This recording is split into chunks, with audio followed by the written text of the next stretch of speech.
So with the popularity of Damien Leone's original Terrifier, a sequel was almost guaranteed. But will the sequel live up to the original? Well, today we're going to talk about it. Let's go.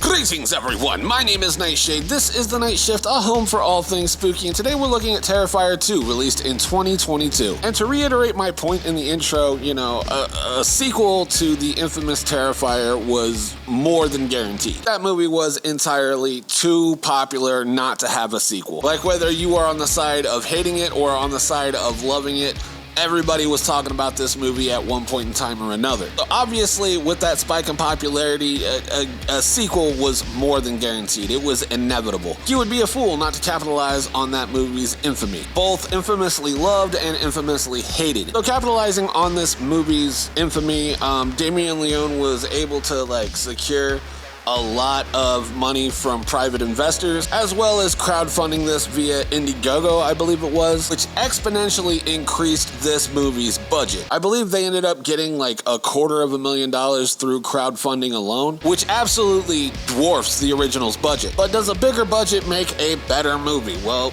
today we're going to talk about that. Now, I remember when this movie first came out, I didn't see this one in the limited theater run, but there was a lot of hoopla around the theater release. Oh, this is scary, and I think Jim should see it. One new horror movie is so gory it's making people sick in theaters. Viewers are saying they're seeing people throwing up and fainting in their seats when seeing Terrifier 2.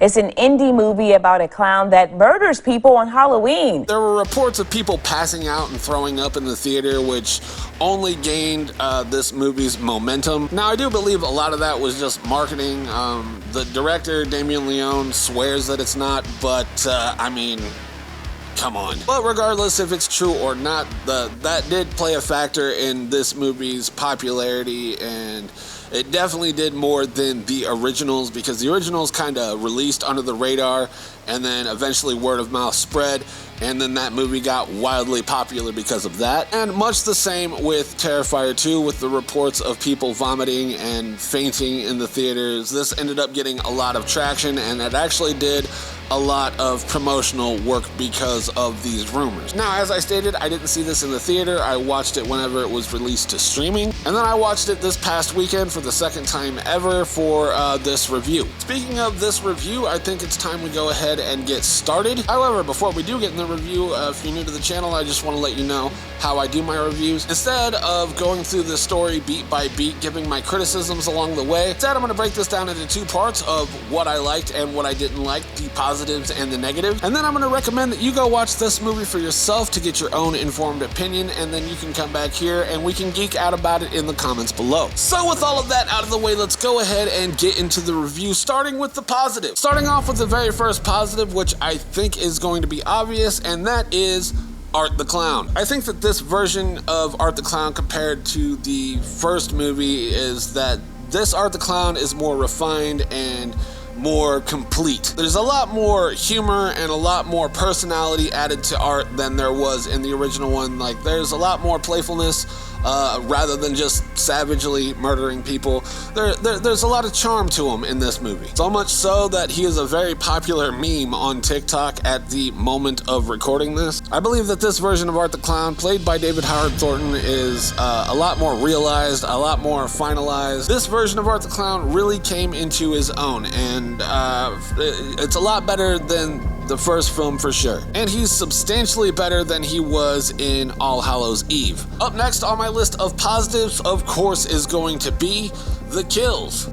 The kills in this film are really, really good. I don't think any of these kills are going to live up to the first film's sawing in half from the coochie to the throat. I don't think anything is going to top that in this franchise for sure. And despite my best efforts, I couldn't even show blurred versions of that. YouTube was not having it at all. But the kills in this one are pretty good. They're a lot more polished than the originals by a decent margin. Again, with that bigger budget, you're going to get better prosthetics, you're going to get better props, you are going to be able to fun to kill the way that you want to fun to kill and make the best kill you possibly can with the budget that is provided. And much like the first one, the kills in this were done mostly through practical effects. Like, I'm sure that there was some cleaning up via VFX, but, you know, for the most part, all of these kills were practical, and that is always better in a slasher flick. I do not like CGI kills. I do not like CGI blood. I don't like CGI anything in my slasher film. Like, maybe an explosion is fine for CGI, but, you know, whenever it comes to kills, I want all of my kills to be practical, and Terrifier 2 delivers on that. Now, up next on my positives list is improved acting. As I stated last week in my Terrifier 1 review, the acting in that film was atrocious. Borderline torturous to sit through. However, here we do get a lot more improved acting. Like, it's not perfect, but compared to the original, this could win a Grammy. But the acting in this is far greater improved than it was in the first film, and that just makes for an overall better viewing experience. And I think that's gonna just about do it for the positives, unfortunately. It's time to move on to the negatives of this film. And the first negative that we have is the story. Now, I gave the lack of story a negative in the first film. This one here, we do actually get story, and the story, weird as fuck. Like I just rewatched it, and I'm still on the fence on the story portion of it. Like, you know, it might benefit just not knowing anything about Art the Clown rather than anything that was sort of explained in this film. Like, this provides zero answers and only has me with even more questions than the first one did. Like, he was a character in a sketchbook, and somehow that came to life, and then there was a heroine with wings and a fiery sword. I don't know, it's super weird. So weird, and nothing's truly explained, and everything is just kind of left up in the air. Like, I don't know, maybe Terrifier 3 will answer some of those questions, and it'll make sense down the line, but that's not gonna help me here. That's not gonna help me now. And I'm living in the now and not in the future, so I don't know, maybe after Terrifier 3 releases, we will have more answers, but up until that point, I don't like the story. So up next on my list, we have the pacing. A lot of the scenes in this film go on way too long. Clown Cafe scene. I know a lot of people love that scene. It goes on entirely too long. I think a lot of the things in the costume shop scene could have been, you know, cut down a little bit more, trimmed a little bit more, have the fat taken off of it, and it would have been a better scene because of it. The kill scene with the bleach and the salt could have been shortened, and I think it would have been better as well. A lot of the dialogue scenes in this could be trimmed down and, you know, just have the fat taken off of it and get to the point quicker.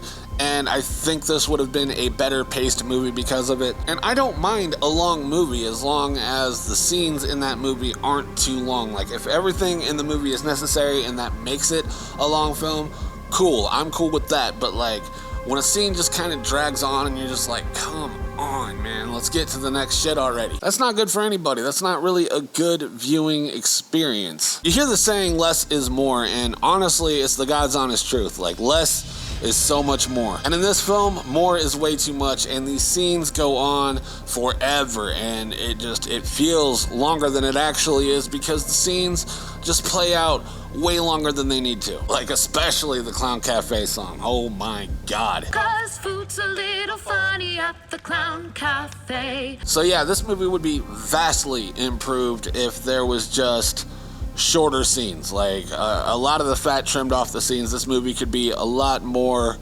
enjoyable if those were just cut down a little bit. Up next in my list of negatives is just a tiny little gripe, and that's going to be the clown girl. Aesthetically, the clown girl is cool. Like, she's creepy, she's weird, but also very unnecessary. Like, I guess she's a figment of art's imagination, but some of the people can see her, but not everybody can see her. I guess she can be seen anytime she wants to be seen, but it's mostly art that sees her, and it really doesn't add to the story. It doesn't take away from the story. It doesn't do anything to move the story along. And to piggyback off of the last negative, you know, less is more. If she's not adding to the story or not taking anything away from the story, she needs to go. You just don't need to have her there. You know, again, aesthetically cool, but it serves no purpose to the story. It just seems to me like, oh, well, I just want an aesthetically cool looking character, and that's it. And that's what the clown girl feels like. So yeah, just a tiny little gripe. So up next for my final negative, and that's going to be the charm.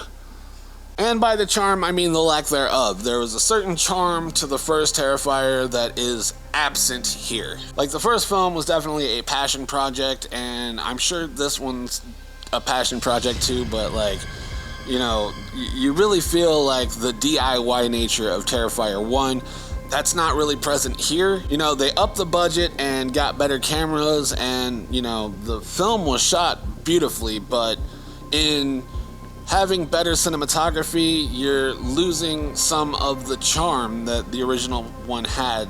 It doesn't have that same grindhouse feel. It doesn't have the same, you know, 80s slasher vibe to it like the first one did. And, you know, like a vibe of a film could be its own character, and, you know, it's just missing here, and that is unfortunate. You know, like, I do love the passion project, the DIY feel of the first one, and it's just not present in this film. And yeah, so that's definitely going to have to go on my negatives list. And those are my lists for both sides. I'm going to go ahead and split this down the middle and give it a 5 out of 10. Like, this movie is a lot more refined, a lot more mature than the first one was, but a lot felt like it was lost along the way. So I am definitely in the gray area here. Like, I don't not like it, but I also don't like it.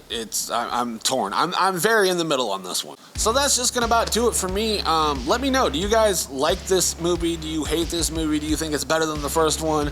Do you hate it more than the first one? Let me know in the comments below. I look forward to reading them. So that's just gonna about do it for me. If you like the video, let me know by leaving me a like. Comment down below what you want to see on the channel next. I will do my best to accommodate. I really will. And until next time, my name is Nightshade. This has been The Night Shift, and I will see you in the next video. Stay spooky, my friends.